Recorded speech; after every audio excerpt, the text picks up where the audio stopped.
In part one of this paper, I presented some powerful definitions of radical feminism and did a comparison between radical and liberal feminism to show that even though it's possible to respect each other's efforts on behalf of women, we will never actually agree on some very important fundamental issues. Now in this second part, I'm going to focus more on radical feminism and radical feminists. First, I want to mention some potential pitfalls radical feminist activists need to watch out for. Because of the escalation of the backlash against feminism and against women in general, and because of radical feminists' unwillingness to compromise our ethical standards, life can seem pretty tough for us a lot of the time. Consequently, there are pitfalls that we can fall into if we're not careful, both in our personal lives and in our political activism. The first one I want to mention is one that affects our personal lives. I've called it loss of hope.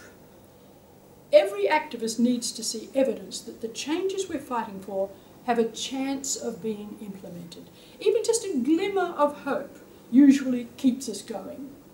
But rather than seeing progress on our issues or even a holding of the line, radical feminists most of the time witness society slipping backwards. Regardless of all our efforts to bring about justice for women, what we see is that pornography, prostitution, men's violence against women, extreme vitriol against women are still prevalent and indeed becoming increasingly accepted and expected as part of mainstream society. Now, surrounded by all this seeming failure to make an impact, one of the pitfalls we can so easily fall into as radical feminist activists is that of hopelessness. Like, what's the use? Feelings of hopelessness and helplessness which can consume us and lead to depression. Let me say with all the urgency I can muster, we must avoid the pitfall of such negativity at all costs. And how do we do that? By remembering that we have actually made a conscious decision to be where we are. We have chosen the role of protest and dissent. We have opted to stand outside mainstream. We have chosen to occupy the margins of society and to speak out from that vantage point. The fact that we can do it and do it so well, and that we have our sisters standing beside us all the way, are reasons for celebration. Not negativity, not hopelessness, not depression, but celebration. A second pitfall I have called clinging exclusively to our sisters. It is true that activists need to surround ourselves with like-minded people in order to survive. But it's imperative that we avoid the pitfall of retreating from the world, of retreating from those who hold different views to our own. If we are serious about wanting to change the unjust systems of patriarchy, we have to know and experience them for ourselves. We have to know what it is that other women are experiencing on a daily basis.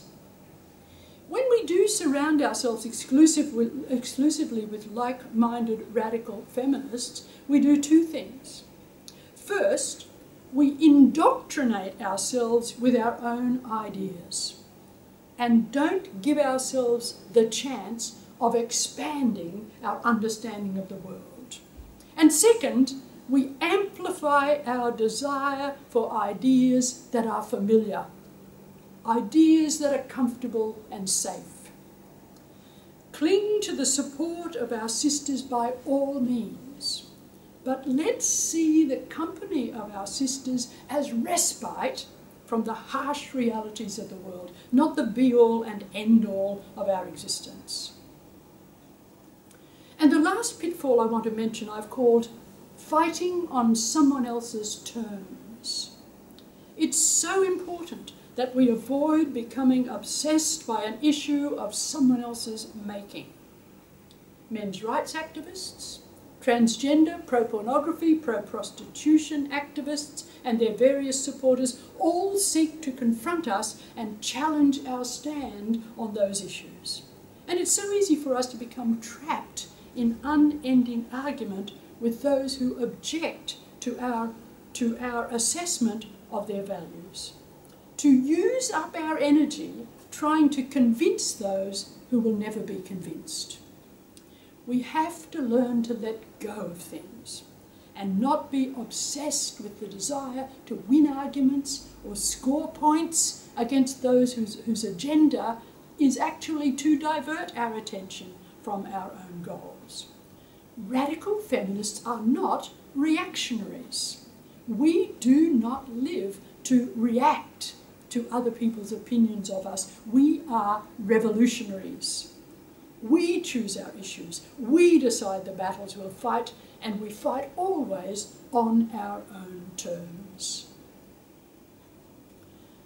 There are other pitfalls, of course, but I want to move on now to the final section of this paper and ask, what is the radical feminist task today? As I alluded to in the beginning, it's a radical ethical task. Ethics 101 reminds us that there are, in broad terms, three approaches to ethics, three ways that ethical problems can be approached. First, there is the conservative approach, which begins with the question, what are the rules?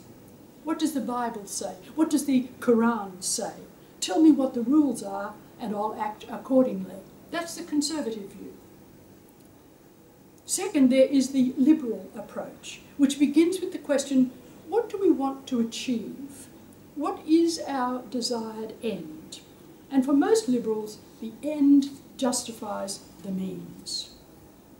And third, there is the radical approach, which begins with the question, what is actually going on in this particular situation?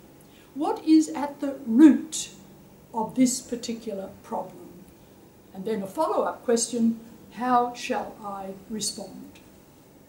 So the radical feminist ethic is one of investigation and response. Okay, now, the radical feminist task today, how do we proceed? Our first task in relation to any practice or issue that seems questionable to us is that of social analysis. A radical feminist is first and foremost a social analyst, a thoughtful, serious, honest analyst. We don't just follow the majority opinion. We seek to get to the root of issues affecting people's lives, and in particular women's lives. We look at the very troubling issue of men's violence against women, for example, and we ask, what is it about men? Kathleen Barry did it so sensitively in her book, Unmaking War, Remaking Men. We need to ask, what is it about the socialisation of our sons that causes so many of them to think that violence is acceptable? What is it about adult men that makes so many of them unwilling or maybe unable to judge that violence against women is wrong?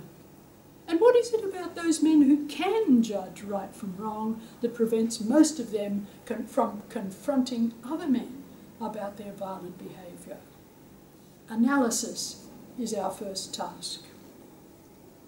Now, I'm sure it goes without saying, but I'll say it anyway. We as individuals don't have to reinvent the wheel every time we want to get to the root of a problem. Integral to our social analysis is knowledge of all the analysis feminists before us have done and written about, and also knowledge of ongoing analysis. But we do have to be able to assess that analysis for ourselves.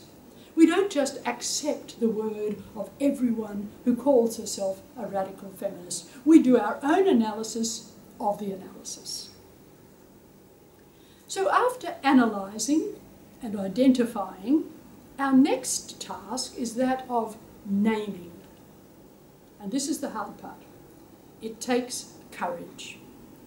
To use the language of mainstream, whistleblowers often pay a heavy price.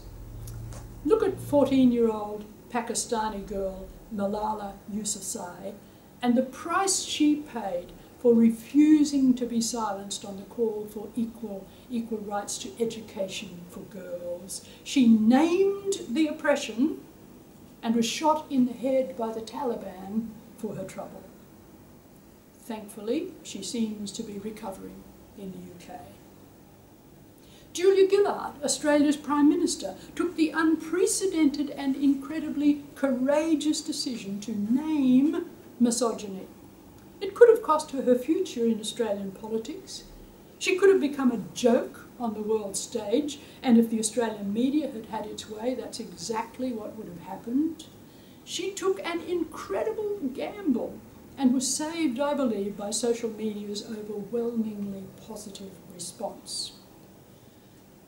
When radical feminists like you and me take a gamble, however, the response to our naming of men's violence is often very hard to take.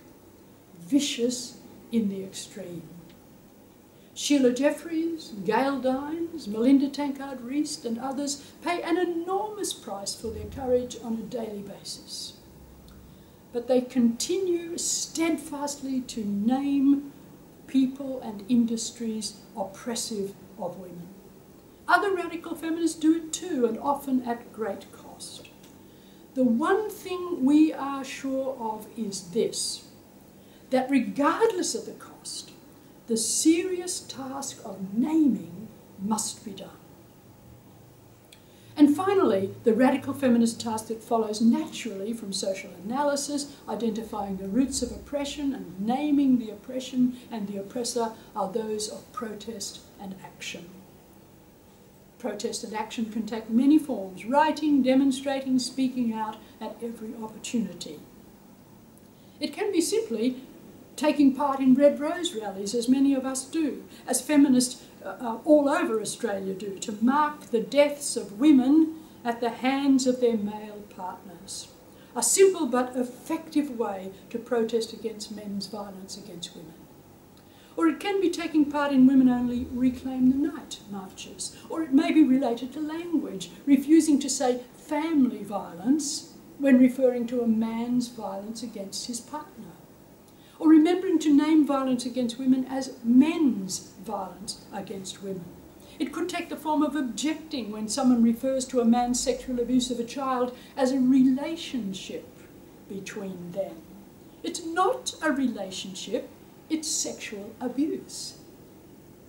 However we decide to protest at any given time, the important thing is that it be a considered response. That is, activism based on knowledge, gleaned from our own and other radical feminists' analysis of the roots of women's oppression, and our determination to name and blame the oppressor.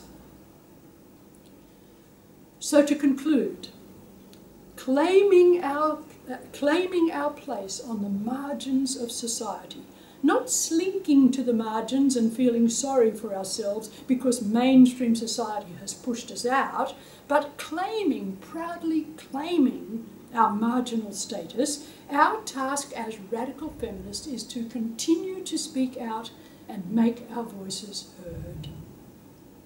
Ours is a message of protest and dissent, a revolutionary message. A message designed to dismantle unjust systems for the purpose of creating a better, fairer, and more inclusive world.